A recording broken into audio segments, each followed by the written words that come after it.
We are back by the grace of God. Hope you enjoy this video. I shot the intro to it yesterday, but the road noise completely wiped out the audio. So, yeah, this is the intro at the end. Anyway, in this video I'm going to pull 4 logs out of the bush using my winch and log arch and then take them to the sawmill. They aren't very big logs, but you know, I need some 4x4s and some 1x3s, and they're plenty big enough for that. They aren't very heavy, but the winch tractor is more fun than dragging stuff out of the bush. So I hope you enjoy the video, and I'll talk to you at the end.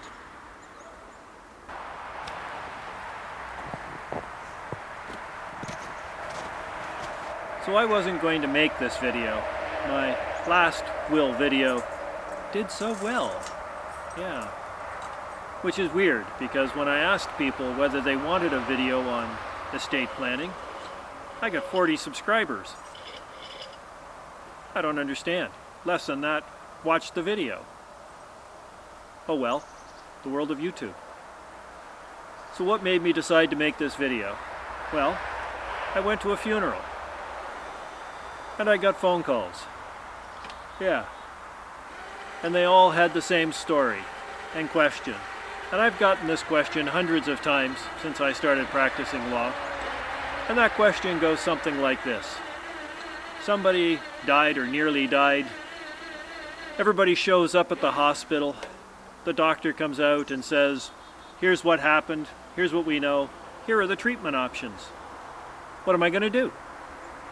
And all chaos breaks loose because ex-husband and trophy wife can't agree with ex-wife and pool boy whether adult son should get a blood transfusion because one of the 4 is a Jehovah. Or all the adult siblings can't decide whether dad should go into a long-term treatment center or come home with one of them. Because sometimes who he goes home with controls the bank account, unless he has a power of attorney for property. Anyway, so I've had those questions way too many times. This video is going to tell you what 4 documents you should have so that we can avoid those situations. The first document is the power of attorney for personal care. It sets out who gets to make those decisions. It also sets out what the terms and conditions of making those decisions are, and whether they can be paid long-term for that, and whether they can compel your power of attorney for property to pay for things like the long-term treatment center or the walker or the blood transfusion if you have to pay. And what guides that decision? Well, that's your living will.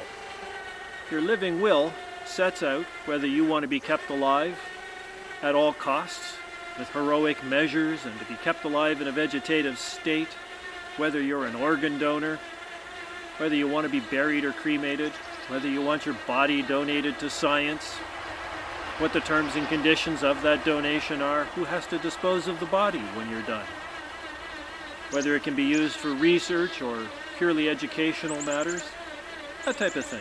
It's in your living will, because when it's needed, you can't tell people.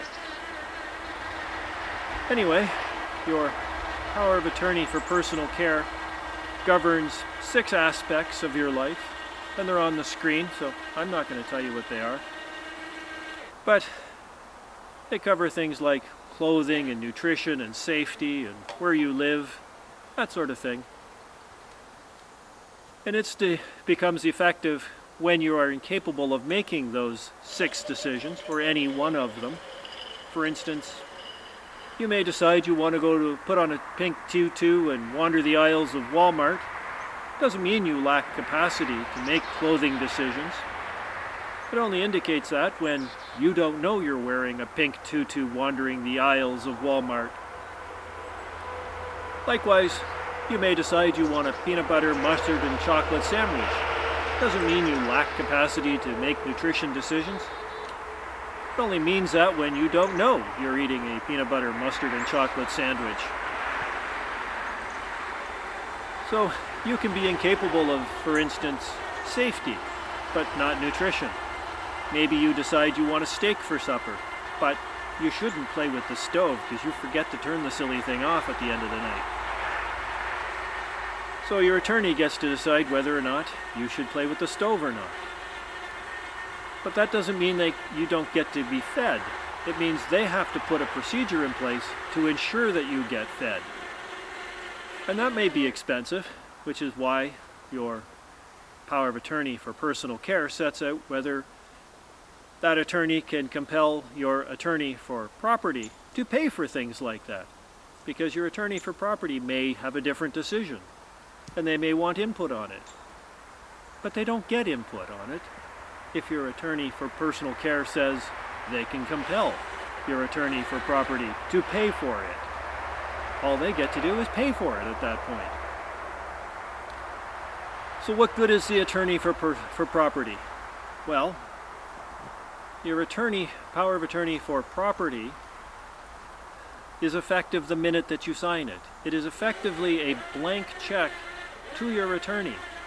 They can take it to the bank and drain your bank account. They can access your safety deposit boxes with it. They can cut off your hydro. They can sign you up for internet. They can pay for your long-term care facilities. It's a blank check. Lets them access every single thing you have, RSPs, 401ks, whatever. They become you if they're holding that document. So it needs to be put someplace safe, but not in your safety deposit box unless they are listed as having access to your safety deposit box, because they'll show up at the bank and say, I need the power of attorney for property that's in Dad's safe, the deposit box. And the bank's going to say, prove to us you're the attorney for property, we'll let you in. And you'll say, it's in the box. And they'll say, have a nice day. So, if you're going to put it in a safety deposit box, make sure the person can get at it. And remember, banks aren't open on Saturday, or Sunday, or banking holidays. But you still have accidents on those days. So if you've stuck your power of attorney for personal care in there, and you pile up your car on a Friday night, it's Monday morning before the doctor gets to decide whether you live or die. So you should have those documents, and you should have them up to date. The last document you need is a will. And we talked about the will in the first video in this series, and what happens if you don't have one. So I guess we should talk about that for these three documents. And the answer to that is the same as it is for the will. If you don't have those documents and there's a fight, everybody goes to court, and the expense of it comes out of your account for not having set it up in advance. So it can be expensive. Last one I did that was dirt simple. A long-term spouse, married, no kids, no parents, no siblings, started at $5,000. Yeah. I did one where all of those things existed. It was hundreds of thousands. Because everybody wants the job. You'd think it would be simple if it was your spouse. But do you really think Donald Trump wants Melania making the decision on whether he lives or dies? Yeah, sometimes that's not the case.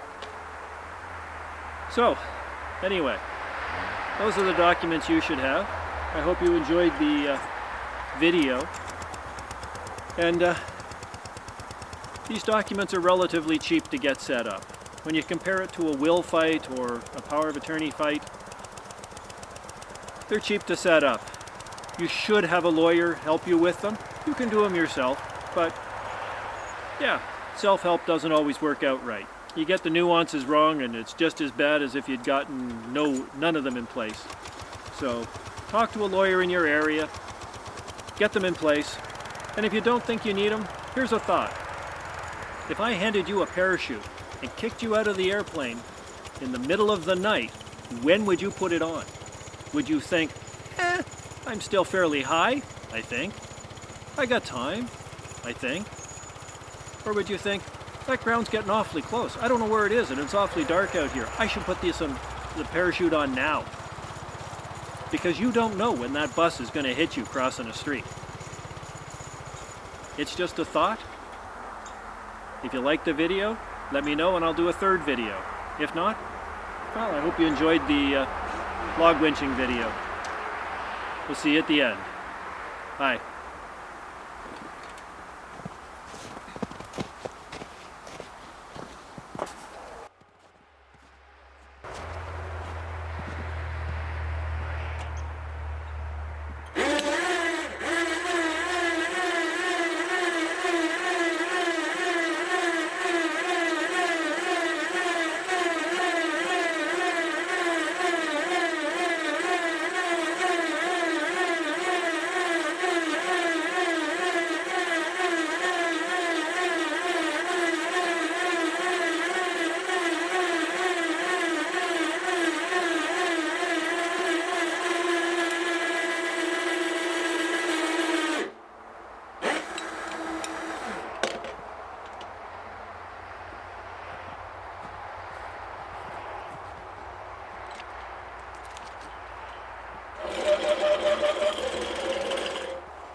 Well, that was fun. I'm gonna drag these off. Thanks for watching. Hope you enjoyed one of the two parts of the video, and we'll see you next time. Bye.